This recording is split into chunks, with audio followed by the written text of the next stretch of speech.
So we've established that most anime is extremely derivative and just like clones of earlier animes, right? With every season of anime, there's a prevailing genre that most of the shows will be about. A lot of shows are based on that genre or subversions of the genre with slight tweaks. So when I first got into watching anime, that was like in middle school, like 2013 to 2015. And the prevailing genre at the time was harem anime.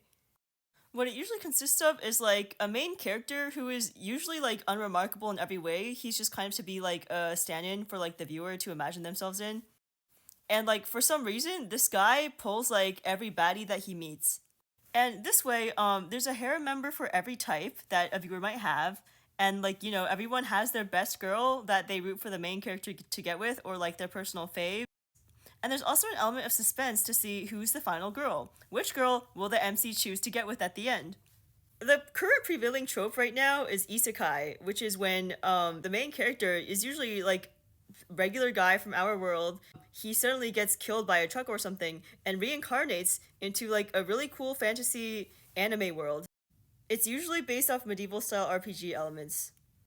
Now, the other thing is that in this world, the main character has some sort of advantage. They have some sort of special power that the locals of that world don't have, and as a result, they're able to dominate it completely. Now, my hot take here is that animes produced when harem was like the identifying trope were better. Let's just look at it from a creativity standpoint. Like, sure, I'm not like exactly approving of the main character being a playboy, but like, one harem does not a storyline make. Usually, they still need to like kind of world build and like have a basic premise that like is not solely the harem. For example, Nisekoi takes place in a high school setting. The world God only knows takes place in a high school setting, plus the underworld.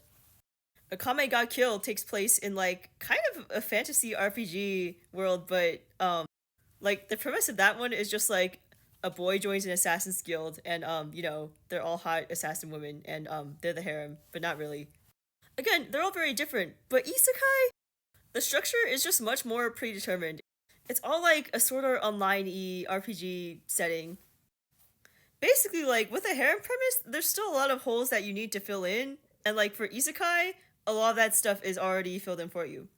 I do dislike when harem anime cops out and it's like, oh yeah, like the guy just decided to not choose any girl and like live happily ever with his harem because like, hello, I was watching to see which girl you would pick in the end and you're just not gonna pick one.